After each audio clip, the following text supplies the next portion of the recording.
Europe 1. Jean-Marc Morandini. L'histoire et le patrimoine ne cessent de passionner les Français. Ce soir à 20h50, France 3 programme son magazine L'ombre d'un doute avec un numéro consacré à François Ier, roi emblématique de la Renaissance mais plutôt controversé. Avec nous pour en parler, le monsieur Histoire d'Europe 1 qui nous a rejoint ici, rue François Ier, d'ailleurs. Franck Ferrand, bonjour. Bonjour Jean-Marc, j'ai déjà dit bonjour à Julie ce matin à 6h25. Oui, Effectivement. exactement. Pourquoi vous avez cette passion pour François Ier? Vous lui avez consacré un livre d'ailleurs aux éditions Flammarion il y a quelques temps. C'est pas tellement mon copain, je dois le reconnaître. Vous l'aimez pas? Non, je pense que ça a été un mauvais roi dans bien des domaines et j'ai essayé de le démontrer dans ce livre et ce soir à la télé. C'est un peu le résumé du livre si vous voulez. Donc c'est pas une émission très... Consensuelle. Ah non. Mais pourquoi mauvais roi?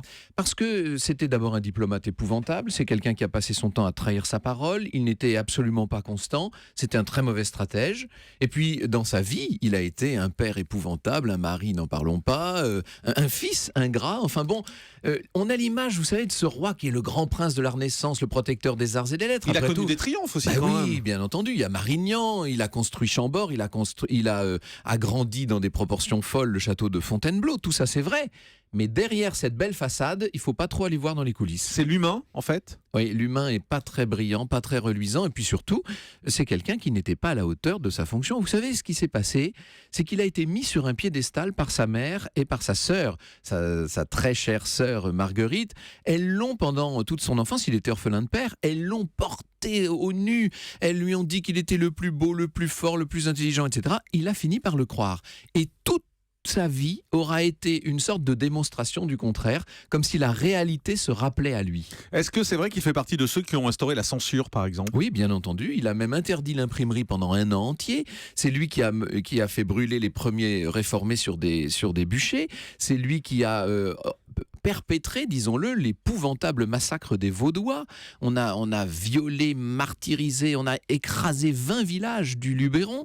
Tout ça, c'est François Ier. On a tendance à l'oublier. On ne pense qu'aux fêtes et aux belles maîtresses. Ouais, et il a eu des maîtresses également? Alors bien sûr, oui, dont une qui a été fondamentale. Ce qui est très intéressant, c'est que sa mère meurt exactement au milieu du règne. Sa mère meurt en 1522, septembre 1522, c'est-à-dire au bout de 16 ans de règne. Mais il y a encore 16 ans à venir. Et dans les 16 années suivantes, celle qui dirige réellement la France aux côtés, si l'on peut dire, du roi, mais en tout cas, c'est elle qui tient un grand nombre de manettes, c'est la duchesse d'Étampes, sa maîtresse, et c'est sa mère qui lui avait présenté sa maîtresse. Mais pourquoi aujourd'hui on continue finalement à honorer François Ier? Parce que on voit par exemple il y a cette rue François Oui. Ier où nous sommes, qui est quand même une des plus Et belles la rue Bayard, pas très loin. Et la rue Bayard, qui est quand même une des plus belles rues, parce que pour les gens qui habitent en province, on est situé quand même entre les Champs-Élysées Oui, bien et sûr. l'avenue Montaigne, donc c'est une très belle rue à qui on a donné son nom. C'est le prestige. François Ier, c'est le prestige. On a voulu, de son vivant, écrire une légende, parce que c'est incroyable de voir à quel point on a payé des auteurs et des poètes C'est pour lui qui a écrire payé ça. Ah oui, c'est incroyable. Bon. Et ensuite, après sa mort, il est devenu un peu le modèle des rois de France. Pourquoi? Parce que si vous regardez bien, et moi c'est ce que j'aurais tendance à lui reprocher au fond, parce qu'on me dit, mais pourquoi vous vous acharnez comme ça contre François Ier? Je pense qu'il est le fondateur en France. En tout cas, c'est sous son règne qu'a été mise en place ce qu'on appelle la monarchie absolue. Et ça, c'est toutes les dérives qui vont conduire aux excès qu'on connaît sous Louis XIV, sous Louis XV, et donc à la Révolution française. Et on a tendance à toujours accuser les mêmes. On parle toujours de Louis XV, de Louis XVI.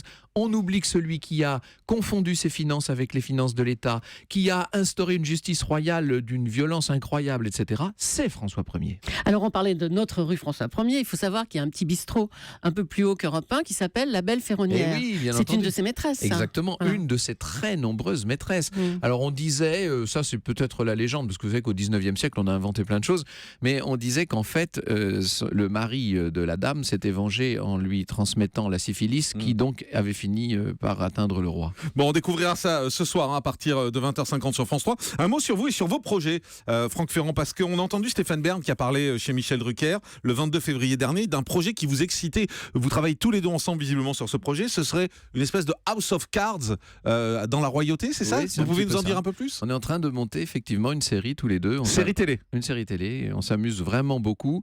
Je dois pouvoir dire que depuis à peu près 20 ans que je fais ce métier, je ne m'étais jamais autant amusé, donc c'est vrai. Ce sera quoi?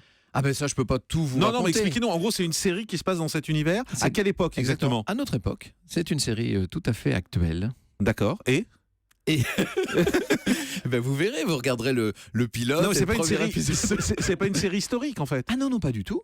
C'est une série d'aujourd'hui. Moi, vous savez, je suis un fanatique de séries par Ouais. ailleurs. Hein. Je passe beaucoup de temps, peut-être trop, diraient certains, à regarder toutes sortes de séries. Stéphane aime bien ça aussi. Et puis, il a cet accès, lui, vous savez, à la vie privée des familles royales. Donc, il sait comment tout ça se passe. On a imaginé une famille. Enfin, vous verrez, je peux Donc pas vous, trop en vous dire. imaginez une famille royale aujourd'hui, Exactement. et c'est tout ce qui va se passer au sein de cette famille royale. Tout à fait. C'est de la pure fiction, Ah oui, c'est de la fiction. et c'est pour France Toute 2. ressemblance, etc. Pour France 2 Ah ça, on ne sait pas, on verra. Vous l'avez juste écrite pour l'instant. Pour l'instant, elle est écrite et en cours de développement. D'accord. Vous allez tourner un pilote. Ça ne saurait tarder. Ouais. Et donc il y a un producteur. Il y a un producteur, oui, bien Qui est sûr. Ah ben ça, je crois que je n'ai pas le droit de le dire. Mais pour oui, tout vous avez le droit. On m'a dit que vous pouviez. dire. C'est Gaumont. Voilà. Très bien. Un mot sur vos audiences de l'ombre d'un doute. Vous êtes plutôt content ou pas? Vous savez, alors ça va passer pour de la langue de bois, mais moi j'estime que c'est un message important à rappeler constamment. On est sur le service public. Donc on a 3 critères. On a un critère de qualité, un critère de satisfaction et un 3e critère d'audience. Alors les audiences sont Ça varie. souvent bonnes. La dernière fois, elles étaient mauvaises. On varie entre 7 et 11. Évidemment, je préfère être à 11 qu'à 7. Mais encore une fois, ce qui compte, c'est qu'on a toujours presque 9 en indice de satisfaction et qu'en qualité, j'espère, alors je ne suis pas le mieux placé pour le dire, mais je pense qu'on fait une belle émission. Est-ce que vous savez ce qui marche le plus? Qu'est-ce qui plaît le plus aux Alors, c'est téléspectateurs? très paradoxal, mais il semblerait, parce que c'est complexe, hein, tout ça. Ça dépend aussi beaucoup de la concurrence et de ce qu'on a en face. Mais ce qui est amusant, c'est que la vraie histoire, si je puis dire, quand on parle des rois, quand on parle des croisades, quand on parle, etc., ça a l'air de marcher mieux que l'histoire contemporaine. Donc François 1er, ça va marcher. Ben, j'espère, on croise les doigts. Et l'année prochaine, c'est re-signé? Ah ben, c'est pas re-signé, mais normalement, ça doit suivre. En oui. mensuel? Ah oui, j'espère bien. Mais vous savez, si on n'est pas en mensuel, on perd la fidélité du public.